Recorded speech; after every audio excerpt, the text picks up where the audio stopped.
अस्सलाम वालेकुम dear guys, मैं आपका टीचर सर इर्तज़ा। आज मैं आपको जो लोग ऑनलाइन कामों में इंटरेस्टेड हैं उनको एक छोटा सा ऑनलाइन काम बताने आया हूं जो उनके लिए बड़ा हेल्पफुल हो सकता है। देखें, आप लोग टिकटॉक अकाउंट तो वैसे ही यूज़ करते होंगे, लेकिन आपके पास पाकिस्तानी अकाउंट है जिस पे आपकी कोई अर्निंग नहीं होगी, चाहे आपके पास मिलियन फॉलोअर्स हो जाएं, चाहे आपके पास मिलियंस लाइक हो जाएं। अगर आप वाकई रियली तौर पे टिकटॉक से अर्न करना चाहते हैं, जो कि हम अल्हम्दुलिल्लाह कर रहे हैं, उसके लिए आपको यूके का अकाउंट बनाना पड़ेगा। और यूके का अकाउंट बड़ा सिंपल है।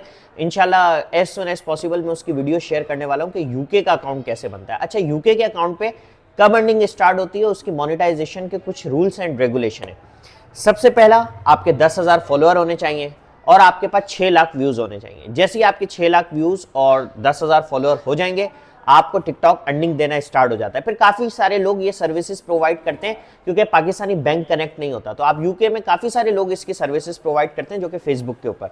तो आप उनके बैंक अकाउंट को कनेक्ट करके उनके थ्रू 30% 70% कैश पे काम कर सकते हैं, जो कि बहुत ही एक्सीलेंट काम है टिकटॉक यूके अकाउंट से अर्निंग। फॉर एग्जांपल, आप अपनी अर्निंग करना चाहते हैं, इस तरीके की एडवांस चीजें सीखना चाहते हैं, तो हमारा यूट्यूब के ऊपर चैनल है हाईटेक एजुकेशन और इर्तज़ा वर्ल्ड व्लॉग, उसको आप सब्सक्राइब कर सकते हैं। उसके अंदर आपको बहुत सारी नई चीजें सीखने को मिलेंगी। हमारा टिकटॉक के ऊपर भी और फेसबुक के ऊपर भी। फेसबुक की भी अर्निंग आप कर सकते हैं, लेकिन आप आईडी पे और पेज पे कैसे अर्न करते हैं, इंशाल्लाह नेक्स्ट वीडियो में इसके बारे में सीखेंगे। Thank you.